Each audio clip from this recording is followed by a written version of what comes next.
Colorado Springs City Council is getting a lot of new members, as only 2 incumbents are running for re-election.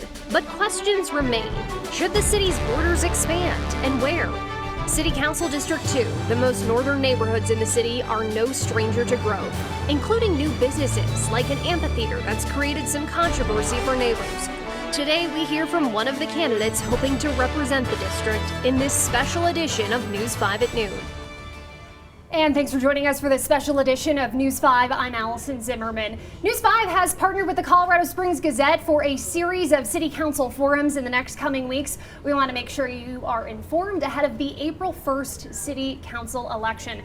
Today, we're going to be having a one-on-one interview for Tom Bailey in City Council District 2, as the other candidate on the ballot, Frank Christinger, has decided not to participate. He declined our invitation. So today, we're just going to be hearing from Tom Bailey, asking you a variety of questions, but we've got about 12 minutes, so let's go ahead and dive right into it. First of all, thank you, Tom, for doing this.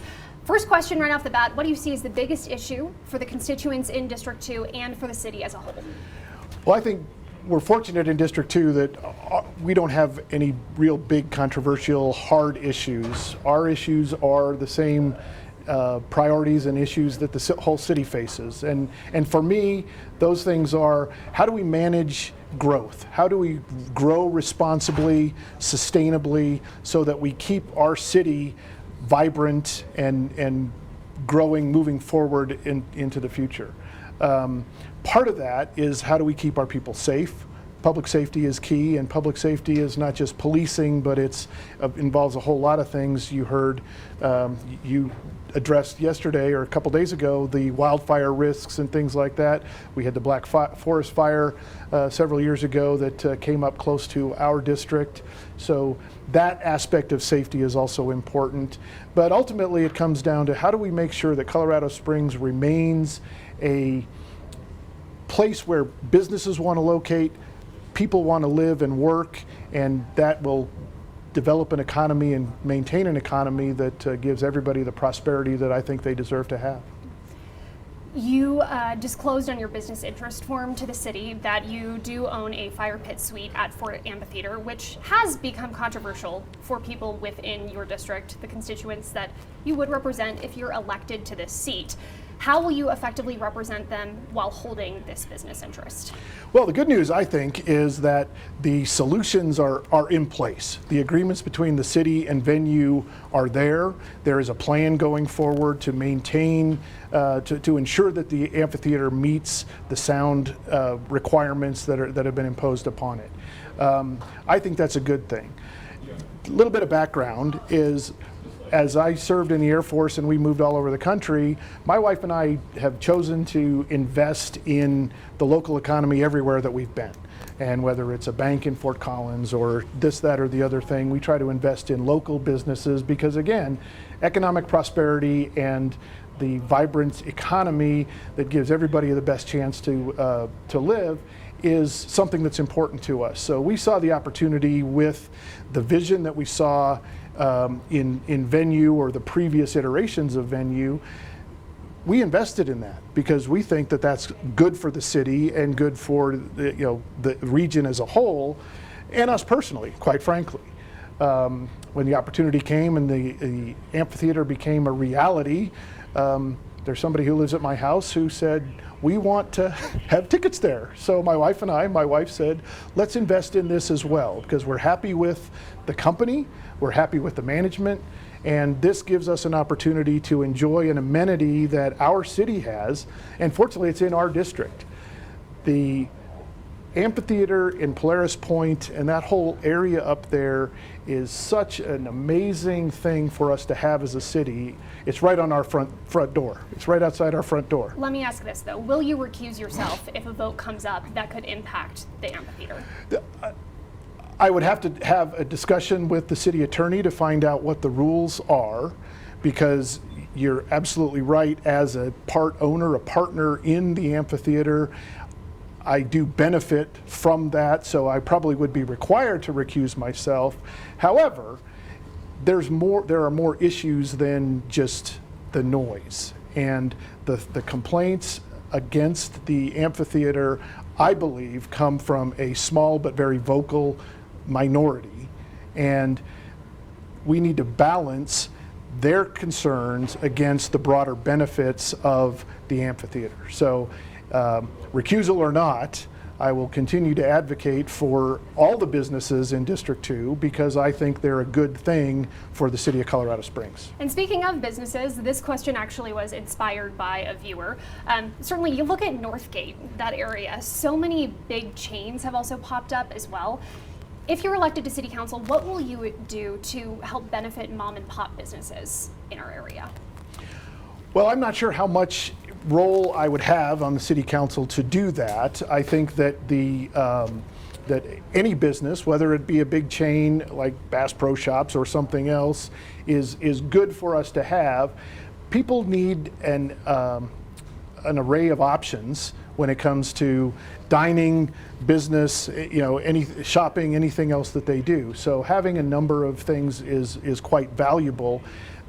Mom and pop businesses, small local businesses are essential to our economy, and so I would try to encourage as much of that as possible to the extent that we can on city council. I want to talk about growth. You're the chair of the El Paso County Planning Commission. I'd like to give voters a bit of insight. Tell me what you've learned on that role, especially when it comes to annexing parts of the county into Colorado Springs, and how might that influence the decisions that you make on city council? Sure.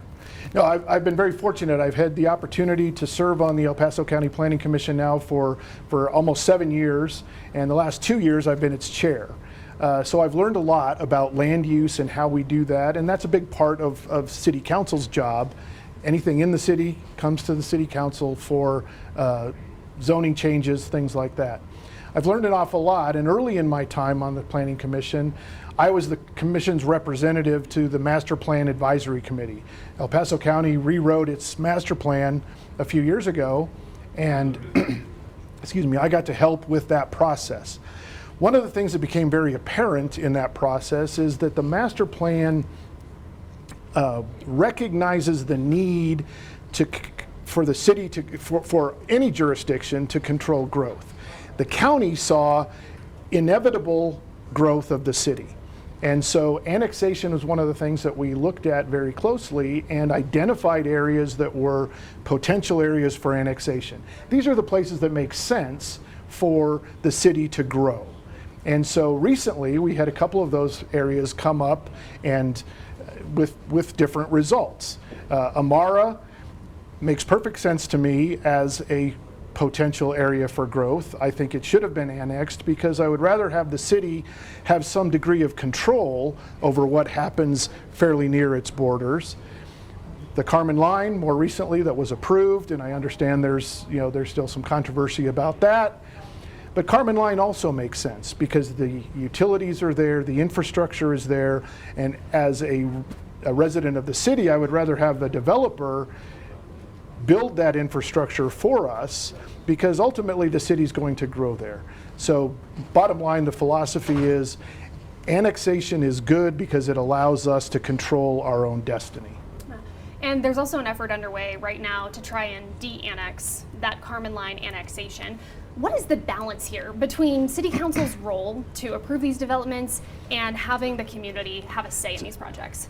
It's a great question, and probably one of the reasons I want to run for city council is because I believe that there is a role for a legislative body like the city council in our system of government.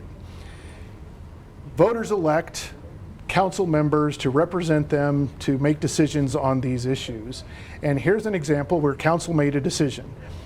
Not everybody was satisfied with that decision, but they decided that instead of going along with it and living to fight another day, we're going to go out and we're going to try to undo this. And we're going to try to go directly to the people and have a vote of the people.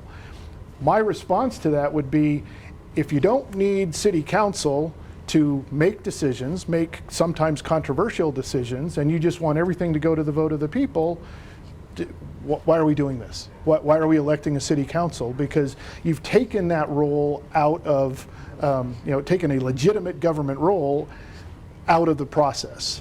doesn't make sense to me. So I don't think it's a good idea to try to de-annex, to try to undo a decision that City Council legally came to. We only have a couple minutes left, so I'm going to ask you to answer this question quickly. Because you mentioned transportation infrastructure on your campaign website, both in regards to public safety and growth. Can you help me understand what does that look like, and how does transportation infrastructure tie into both of those priorities? Transportation's key. To get anywhere, you came to work somehow, I came here somehow. What I learned on Planning Commission is that most of the transportation infrastructure is built by the developers. As a development comes in, the infrastructure connects. You look at the long-term plans out in the county with Briargate Boulevard connecting to Stapleton, those corridors that exist. Ultimately, we're going to have a much more robust transportation infrastructure that not only benefits the people in the immediate development, but all over. It helps everybody get from one place to another much more readily, and that's ultimately how it contributes to growth and ultimately public safety. The more roads we have, the better access and egress opportunities people have to get to safety if that becomes necessary. All right. And Tom Bailey, that is all the time we have. Thank you so much for your time. And News 5 and the Gazette will continue to host these forums over the next couple of weeks. Next one is going to be District 3 coming up Tuesday right here at noon on News 5. You can also catch these online at KOAA.com. News 5 at noon continues after the break.